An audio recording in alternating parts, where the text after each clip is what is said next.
Welcome to Permission to Kick Ass, the show that gives you a virtual seat at the bar for the real conversations that happen between entrepreneurs.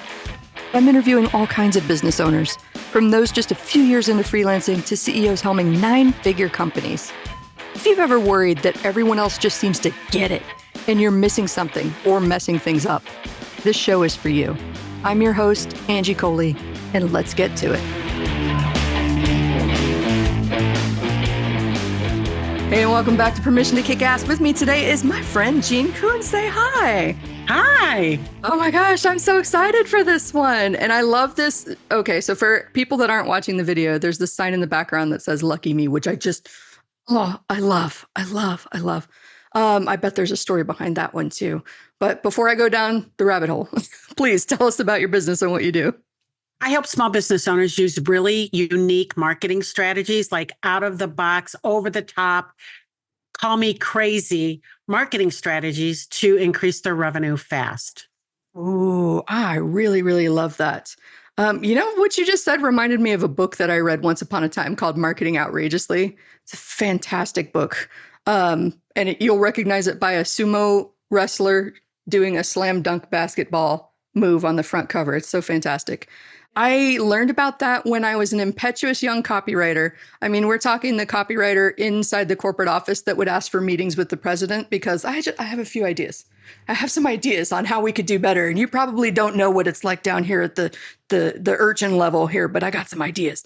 And one of the presidents, there were 3 during the time that I was at that particular company, but he goes, you should probably read this book. It's called Marketing Outrageously. And it's about how a sports marketer, his name is John Spelstra, I believe, helped turn around a losing franchise by turning these sporting events into like family events instead of just games. And so it's fascinating. And now I need to reread it. Yeah. Well, I actually started creating these for myself when I bought a bankrupt franchise, right? A chocolate franchise. And I'm like, I took out just enough money to buy the business, right? And they practically give those away, but I didn't take any extra money for marketing. This was pre-social media, and I had to figure out how am I going to turn around this business. But I had been reading marketing books like I don't even know why, long before I even became an entrepreneur.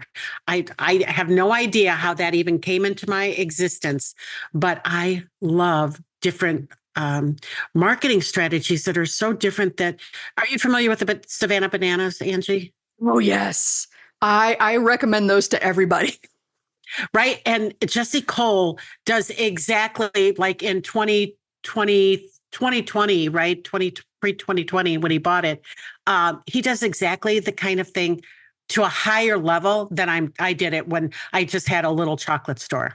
Mm-hmm. Oh my gosh. So for anybody that is unfamiliar with the magic of the Savannah bananas, you need to look these guys up. You need to watch as many videos as you can because they are a local minor league baseball team in Savannah, right? They wear these bright yellow outfits and they are renowned for doing ridiculous things. We're not just talking like mascot dances or anything like this. These guys did a Dirty Dancing reenactment complete with the flying leap. They've done baseball on stilts. They've done I don't even remember all of the crazy things. Well, their attendees show up in banana costumes, right? Mm-hmm. Here's what Jesse says is what's really interesting about them is that he's trying to find that friction in the marketing, meaning what is the part about baseball that people hated, right? And what they hated is the game was really long, could get really long. So it's a 2-hour game and it's called Banana Ball, right? There are I can't even remember all the rules to Banana Ball, but if you're a baseball purist, you would hate these guys. But I love them because it's a whole 2 hours of entertainment. Oh, the other thing, ballpark food, right? Ooh, when you buy a ticket to the bananas, all your food and soft drinks are included. I don't know if they have alcohol even. Yeah. So, and the ticket is like crazy, like maybe $25 to $35. It's not a really expensive ticket. Oh, that's incredible. Because I remember I think I saw some documentary or some interview where he was talking about this. I mean, this was a failing franchise. How many people love to, like, how many minor league games do you imagine are selling sold out crowds, right? And everybody is showing up for the games. That's just not really happening. And I agree. I always felt like such a, I don't know, like a traitor or something when people would be like, let's go to a baseball game. And I was like, no, those take so, that would be like 3 innings would be my perfect. Then I would go out with you. But 9, then I start to be like, kind of like the same with stock car races. Oh, they're turning left. Oh, they're continuing to turn left. This is so exciting. Sorry, sports fans, Yeah. don't come for me. I am just not a sports ball person. But just the fact that they turned that into an event and picked out the things that most people just really don't resonate with and turned it into something new is fantastic.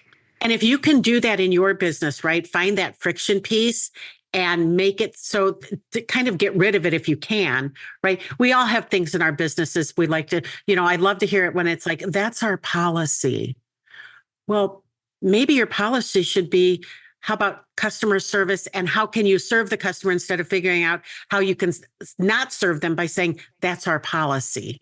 No, just convince them that the way that I do it is the right way. Don't actually listen to their concerns.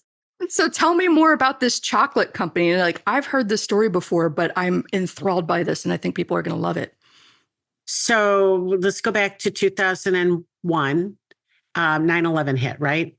So I had a dance studio at the time for kids, and I still had it till for a few more years. But things were really turned around fast. The market crashed, the economy crashed, and we were really looking hard to find another revenue source other than the dance studio, because we lost 30% of our kids, which at that point was the first year we were ever going to be profitable, was 2021. We had such a good sign up. And within 3 weeks, we had lost 30% of our student base for the dance studio, which put us right back to where we were not making any money. So I was looking for a revenue stream. I had a friend who owned one of these franchises. She says, hey, there's another one down down in LaGrange. You could buy, go look at that. So I went and looked at it, loved it. I knew immediately what needed to be fixed. I could see all the wrong things, right? What they were doing wrong when I walked in. And I'm like, this should be easy peasy. 2 weeks in, right? First of all, the franchise did not know I bought that store. I didn't know, right? I mean, I knew that they didn't know, we had not been approved yet, but the guy told me, he's like, you either buy it on this date or we're closing it. And the offers, it's not even going to be an option for you. So I bought it, right? And to find out that the franchise could have taken that away from me had they chose, right? So anyway, 2 weeks in, I've not been trained by the franchise because they don't know that we own it. And we're just doing our best. And I happened to walk in the kitchen, in the kitchen of the chocolate store, and there was nobody there, but what was sitting there was a milk crate. And I sat down on that milk crate and I just started sobbing. Like, nobody's coming into this stupid bankrupt franchise I just bought. I made the biggest mistake of my life. My kids are never going to go to college. We're going to lose the dream home that we built and took a loan out on to buy the damn chocolate store. So I had a really good, pity party, like snot's dripping out of my nose. My eyes are all red. And you know how when you cry, your eyes get really puffy, at least mine do, and red. My nose turned all red. I looked like I'd been drinking back there.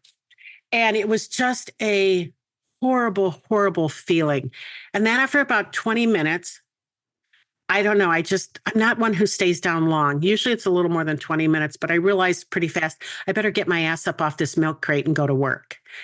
And I had a plan when I bought it, right? And because I owned a dance studio at the same time, I literally would go from the dance studio from 9 to 4. I'm sorry, the chocolate store from 9 to 4. And then I'd go over to the dance studio and I'd work till 9 o'clock at night.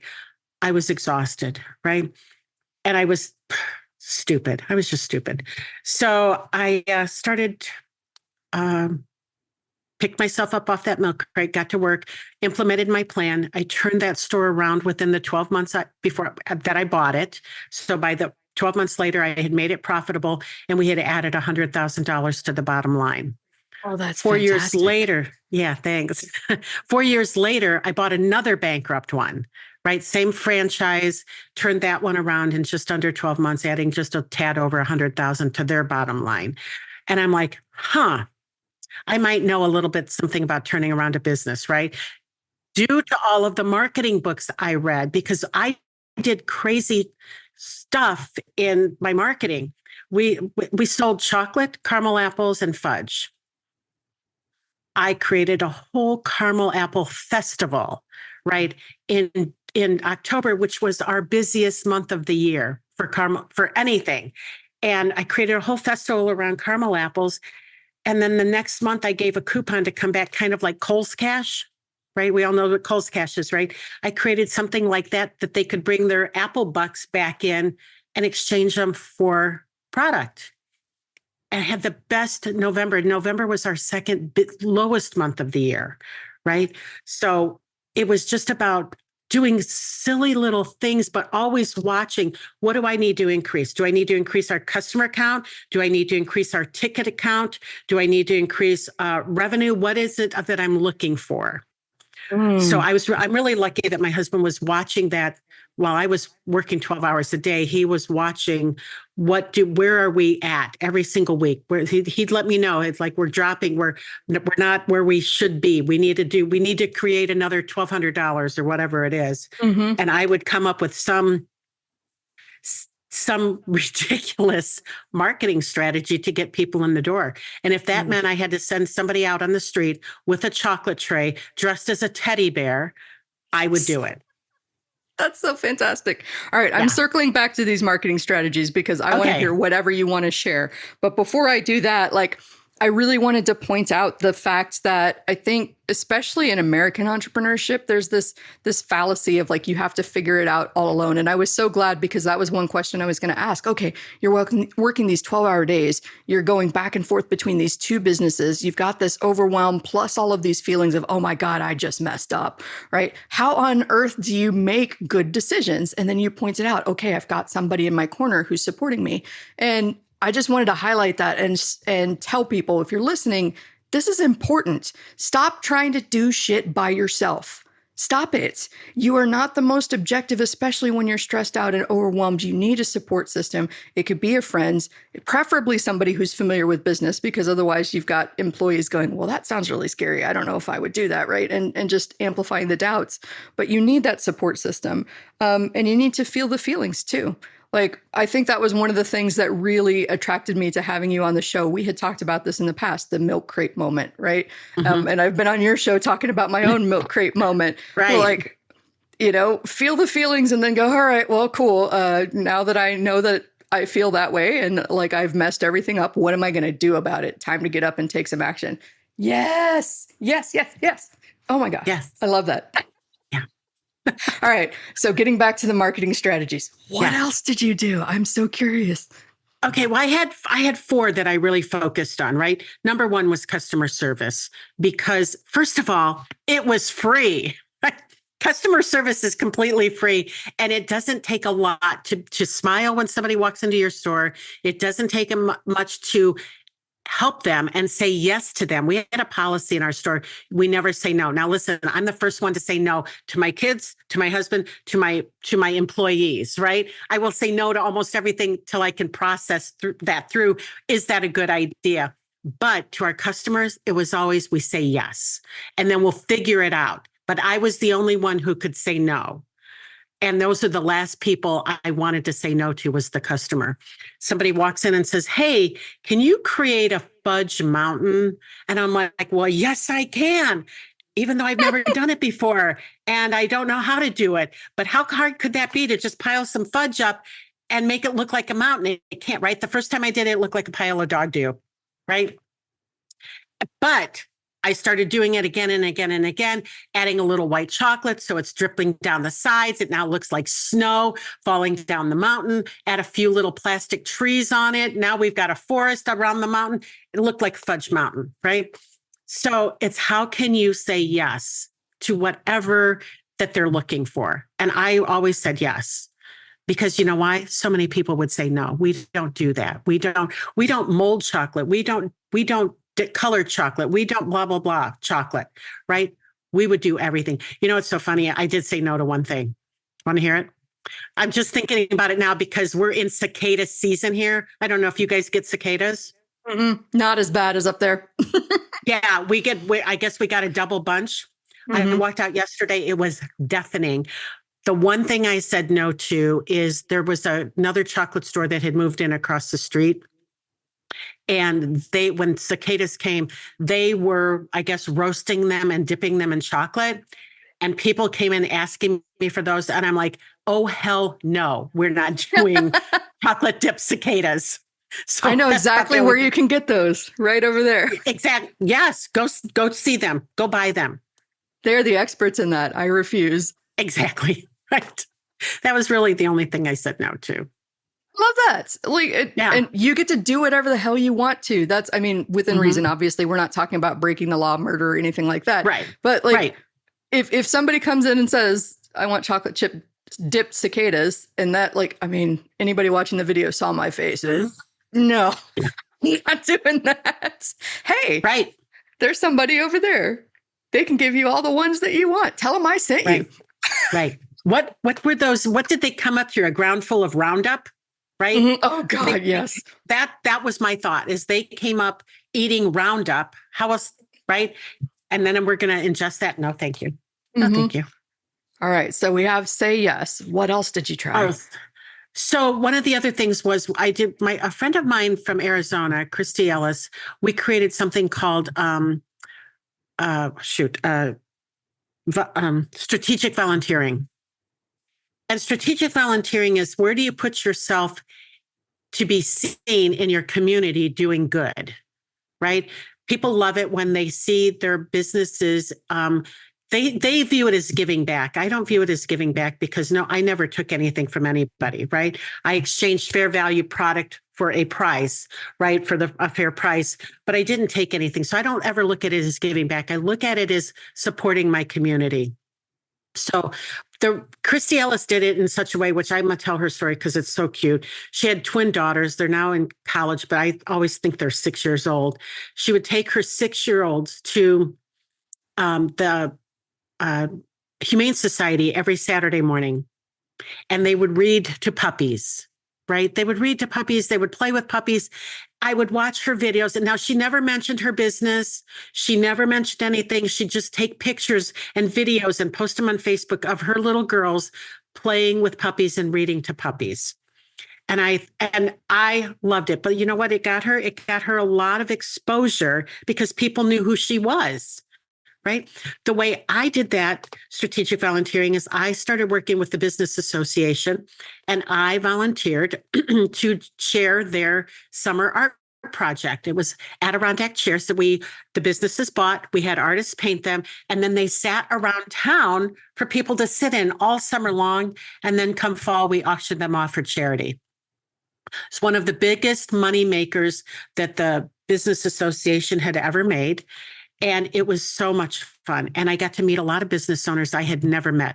What that did for me was it increased my revenue 30% that year without doing anything else because business owners were now coming into my store buying my product because I had met them. And by the way, when I went to call on them and ask them for a sale, I always took chocolate dipped strawberries or a caramel apple for them or something, right? I never went empty handed. So that was super fun for me. So one of my clients now was a financial planner in that same little town.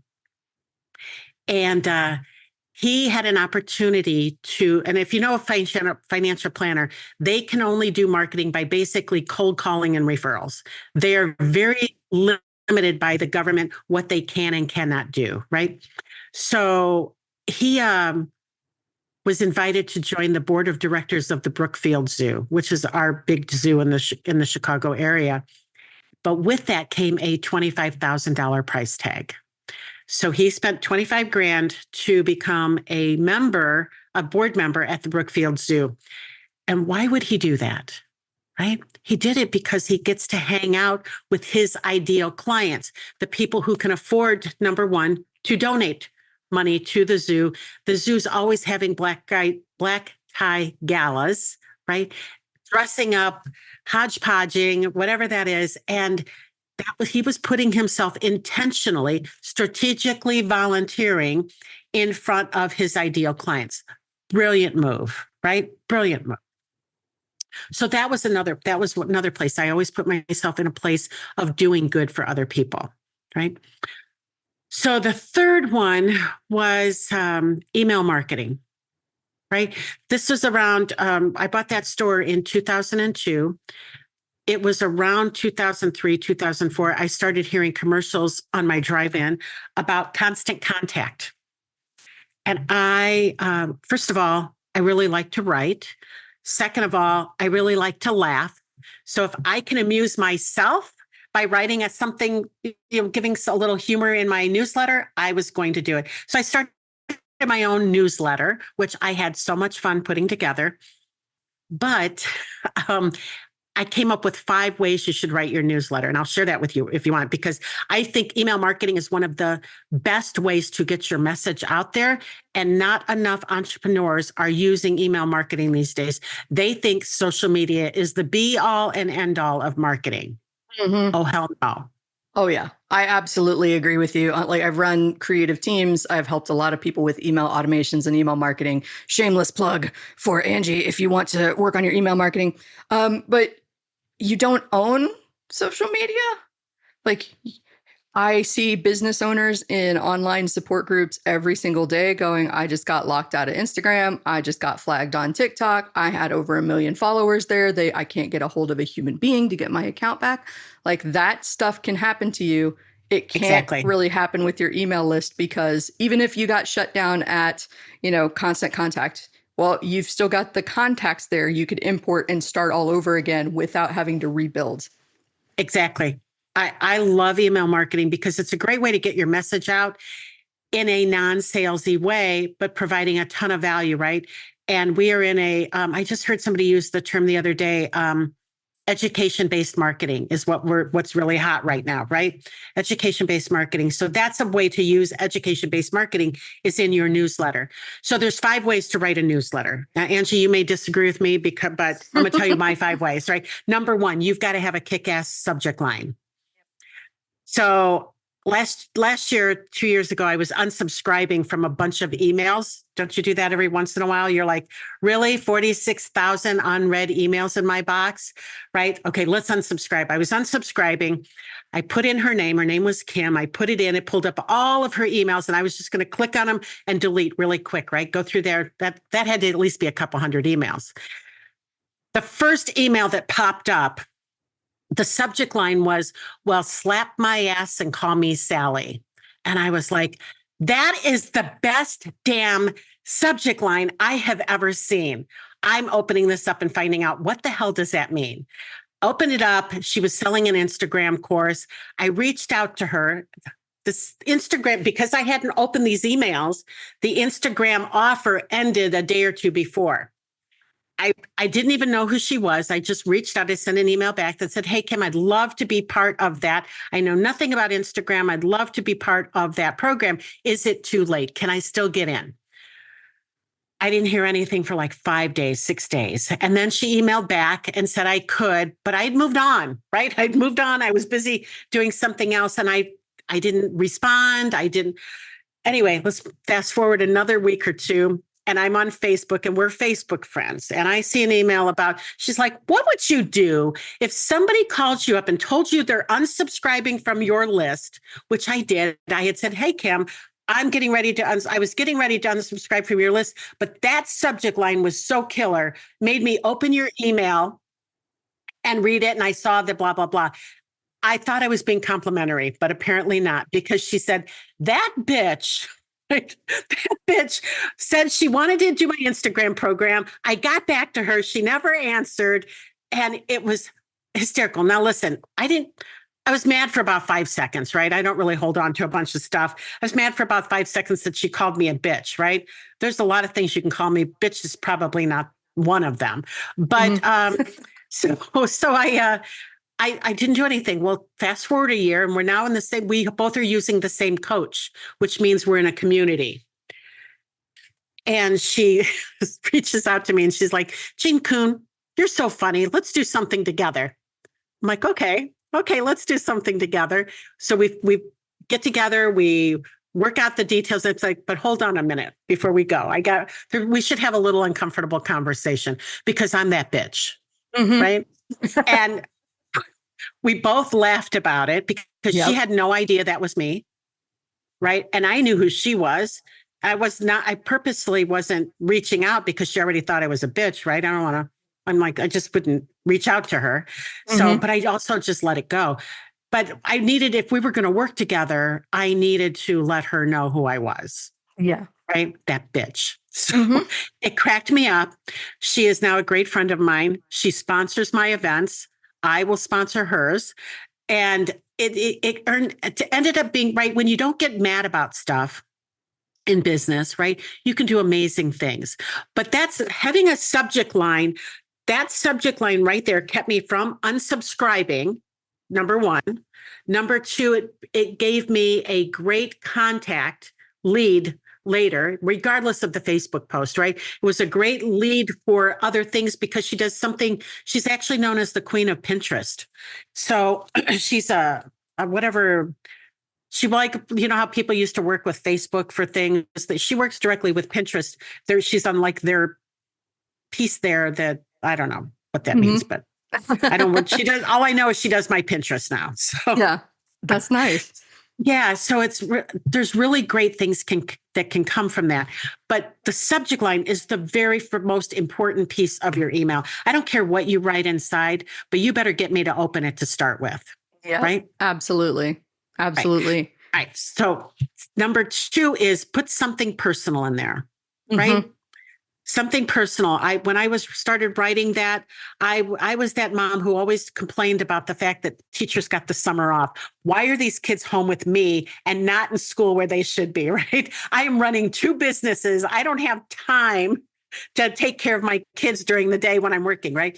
Now, was I kidding? Of course I was. But again, it's just trying to find that connection. So when you share something personal, you're able to connect with all of your audience, right? Because you can talk about kids, I can talk about fine wine, I can talk about great restaurants, I could talk about places to go and do things with your kids. It pets, these are all Mm-hmm. just different ways that you can connect with your people. I would always show pictures of my dogs.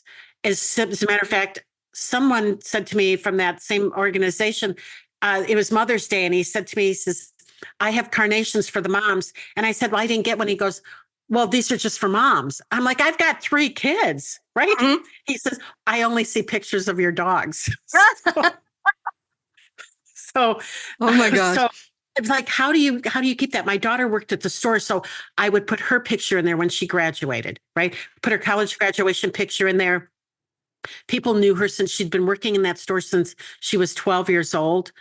The connection there with me, another mom reached out to me from Tennessee, and she said, my daughter is also in nursing school. She had to take the last semester off because she just had twin baby girls. She said, but she's going back. And she said, thank you for sharing the story about your daughter. That's how you connect with people, right? It's not because buy my chocolate, right? Mm-hmm. So interestingly enough, the franchise, after I was having such success with email marketing, they decided to get a constant contact account for every franchise owner. And Mm-hmm. they would write the emails and you could send it out then, right? For them, right? Mm-hmm. But what do you think the emails were about? My Buy my chocolate. chocolate. Yeah. We have dark chocolate and white chocolate and milk chocolate and chocolate chip marshmallows and pretzels and blah, blah, blah, fudge, right? My emails were not about that. My emails were about how do I connect with people? And Angie, I'm not going to lie to you. I didn't even know I was doing it at the time. I didn't even understand the power that I was creating at the time because I was really good at making connections with people. So I'm embarrassed to say that now. No, there's no like there's always a huge learning curve in all of these things, and there are so many things that we all, I think, are instinctively aware of. We do something that feels good, that feels right, without really understanding why we're doing it. So I think you have nothing to be embarrassed about because you actually trusted your instincts. That's actually one of the notes that I wrote down was about personal connection, because I've had people that I work with where I suggest that, personal connection, telling your stories, who have like this huge wall of resistance of like, I'm a very private person. I don't want the business to be about whether they like me as a person. I want it to be about what I could do. And it doesn't sound like you ever had any hesitation like that, but have you worked with people who have resisted like being personal? I've had a few clients that were not wanting to share too much about themselves because they wanted to be, I think we as a society gives business owners, especially small business owners, the impression that you have to be professional all the time. And if you're personal, you're not professional. That is Yep. such bullshit, right? That Bullshit. is bullshit. That way you get to be business, you get business is by being personal, right? It's crazy how that works, but And I respect that because you can be a private person who doesn't know. So I've worked with people who, for instance, didn't want to share pictures of their kids. Totally understandable. And also, what else personal can you share? And so there was one lady that I worked with. I remember, like, I mean, and it got emotional. We were pushing her in a mastermind group to share some personal stories and build that connection, right? Because she's such a great person. And she resisted to the point of like, you could tell she was very visibly upset. And so I said, hey, why don't we attack this from another angle? Why don't we look at this a different way, right? It's a very personal decision about whether to share personal details, right? So you could talk about the internal wrestling that you have about how much details to share about your personal life and the kind of person that you are and who you and how you want to be authentic. Like that is still very personal information, but you're not right. revealing the intimate details of your life, just of your thought process. Like you're still connecting. And I like to anybody that hears this and resists, like, oh, I can't be my full personality. First of all, if you've been listening to the show for any amount of time, I've told stories about being in mosh pit fights. I've told stories about accidentally flashing my butt on stage, which was like my nightmare come true at the time because I was Oh my gosh. always terrified that that would happen if I auditioned for a band. I'm going to make an ass of myself. I did. Surprise. I didn't blow up on stage and like instantly evaporate into the universe, like disappear because that was the end all be all. But, you can share what makes you human, and that's going to make people like you and resonate with you and want to do business with you. I've literally had people reach out, go, I've been following you for a while and I've been knowing we need to work together and I just haven't been able to until Yeah. now. Let's do this. So that was kind of a big old ramble, but I agree with you. No, but you're absolutely 100% right on all of that, right? That when you share yourself, that's how you connect with people. It's not telling them how, listen, we all are solution problem solvers, right? Our customers have a problem. We have a solution. If you sell anything, there's always, you're selling something to help somebody else's problem, right? Fix somebody else's problem. If we can't share ourselves, right? They don't care to buy the solution from somebody that they don't find, actually, I'm going to say this, interesting, right? You have got to become interesting and you're much more likely to, like, we're not JC Penney's, right? You're not walking into our big conglomerate where you'll never meet an executive, you'll never meet the owner, you'll never meet anybody of higher up, right? Anybody who's making a decision, but you will meet a floor salesperson who could change your experience on whether you ever shop there again. Mm-hmm. Yep. So how do we do that in our businesses? Right. Absolutely. Well, and I mean, there are so many people out there that I think in their marketing they get so hung up on the traditional marketing elements, positioning and pricing and competitive advantage and all of that stuff. You are a competitive advantage because literally nobody else can be you. They could just be a poor imitation of you. And like, for instance, I was griping about this on Facebook yesterday. I don't know whose fucking SEO program just let out, but I literally in the last couple days have gotten at least a dozen random contacts from people who are clearly all like following the same playbook of, hey, I just found your YouTube channel. It's unfindable. Irony of ironies.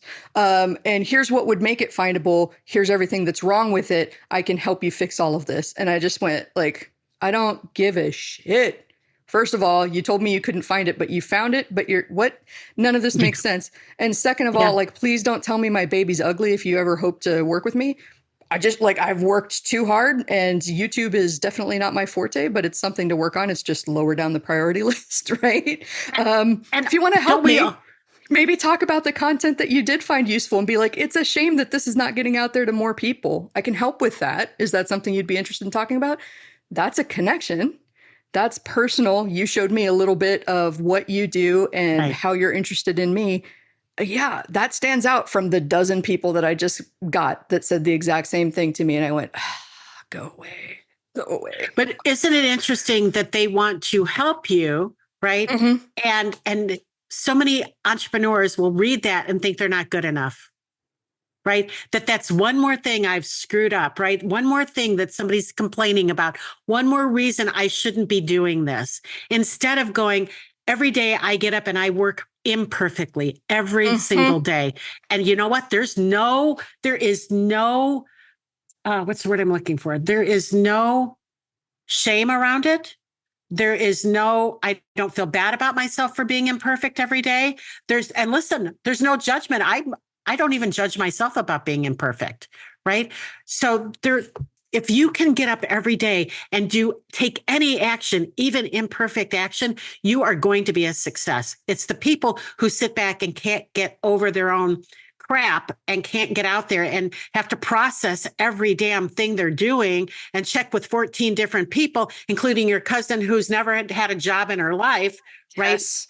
Right? It's crazy. Just get up and do imperfect action every Yeah. day. Follow your instincts. Try I know. shit. See what happens. Detach Yes. from the results. It doesn't mean you're a failure if it doesn't work. Like, there are so many reasons why shit doesn't work. And it could have nothing to do with you. Like, oh gosh, this online debate with newer entrepreneurs who are frustrated by people who teach marketing, which on one hand, I totally understand. The online marketing industry is a landmine, to say the least, right? With some people teaching some unethical and, FTC is going to come for you kind of shit, and other people who teach stuff that just really doesn't work. But these folks just go, oh, I can't get anybody to guarantee results. Nobody can guarantee anything ever, right?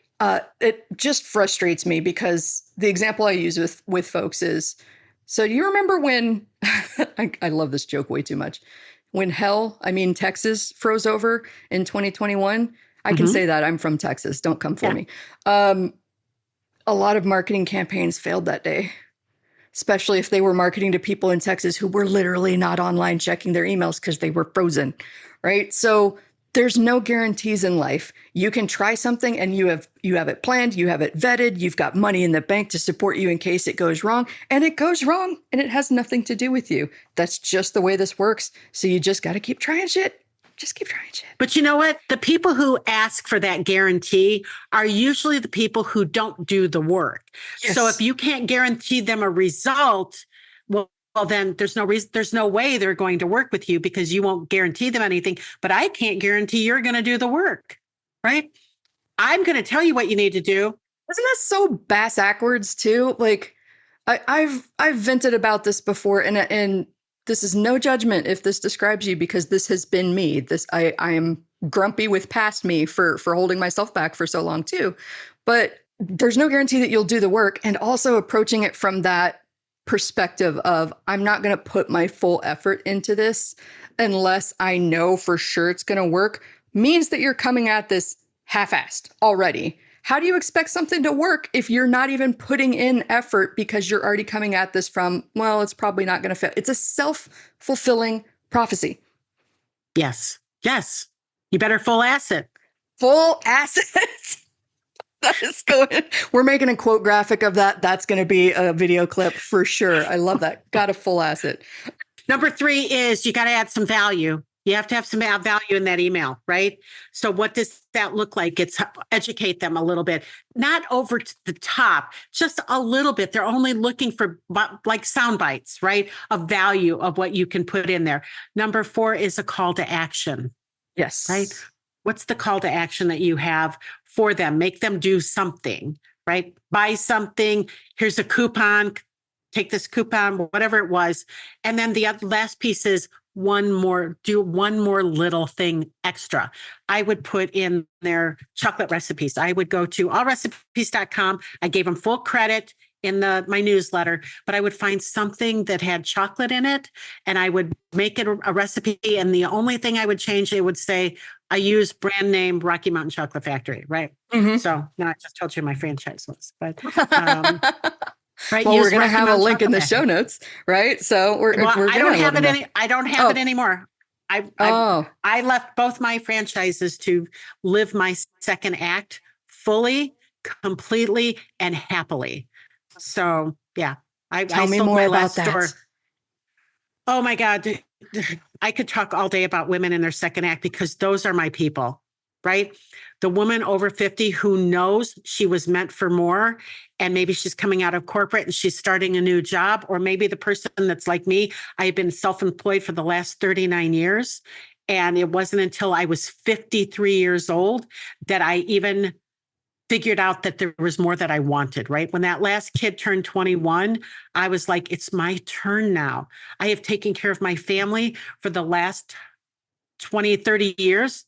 And I'm like, it's my turn to create what I want. Because before I was just helping pay the bills, right? Now it's my turn to create what I want. I don't have to worry. I don't hardly cook anymore. I definitely don't clean my house anymore. That's why when I work really hard to have a cleaning lady, mm-hmm. I do what I want to do now in creating the life and the business that I want that will sustain my husband and I for the rest of our time together.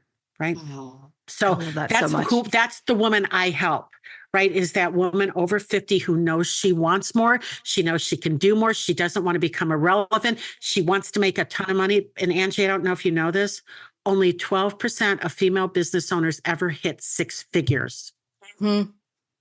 There's undercharging. God, I did a podcast with somebody yesterday where we were talking about busting money myths. And I told them, look, I'm not the world's foremost expert on money, but here's what I've learned over my time in business, right? We got to look at how we charge and our relationship with value and money.